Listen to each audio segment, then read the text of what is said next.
Cette année, le forum Crans-Montana a de nouveau réuni des acteurs majeurs du monde politique et économique, de quoi consolider les avancées de l'édition 2015 et préparer le terrain pour la COP 22 de novembre prochain à Marrakech. L'objectif de ce forum basé en Suisse est d'encourager la coopération internationale. La 27e édition avait lieu à Dakhla, au Sahara occidental. Plus de 1000 participants venus de 131 pays étaient présents. Thème central cette année, l'Afrique et la coopération sud-sud.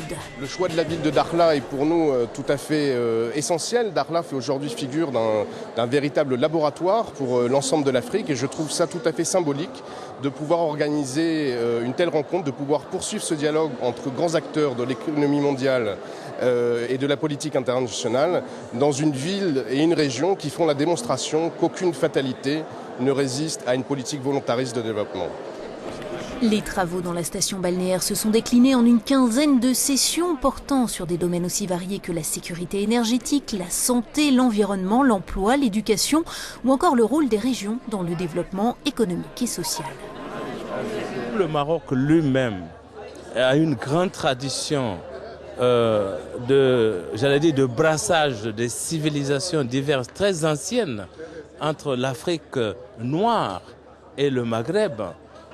Oui, le développement de cette région est une composante aussi du développement de la coopération sud-sud. Parmi les participants, le révérend Jesse Jackson, ancien compagnon de route de Martin Luther King et figure incontournable aux États-Unis. Il a rappelé l'immense potentiel de l'Afrique, le continent où les économies ont la croissance la plus rapide. Le commerce entre pays africains est très important et l'agriculture est un secteur clé pour ces pays et pour le monde entier.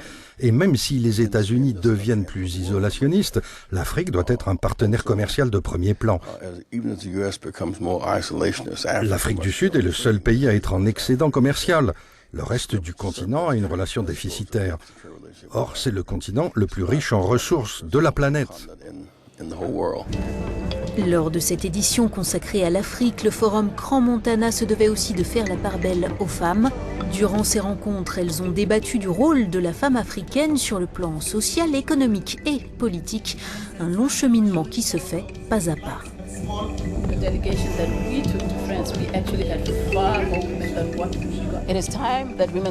Il est temps que les femmes s'imposent. Elles doivent cesser de rester dans l'ombre des hommes. Nous sommes fortes, nous avons du pouvoir et nous devons apporter notre contribution à ce continent. C'est notre droit.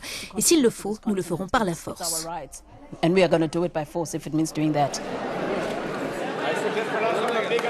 Également présente Roula Ghani, l'épouse du président afghan, qui a reçu lors de cette édition le grand prix de la paix du forum Crans-Montana.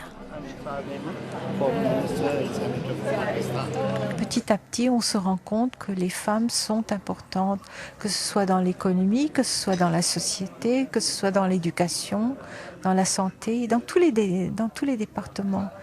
Et je crois que c'est peut-être le XXIe siècle va être le siècle où les femmes vont commencer à avoir un peu plus de poids dans le monde. Les derniers jours, le forum a quitté la terre ferme pour poursuivre ses travaux à bord d'un bateau de croisière, peut-être le symbole d'un nouveau cap pour l'Afrique.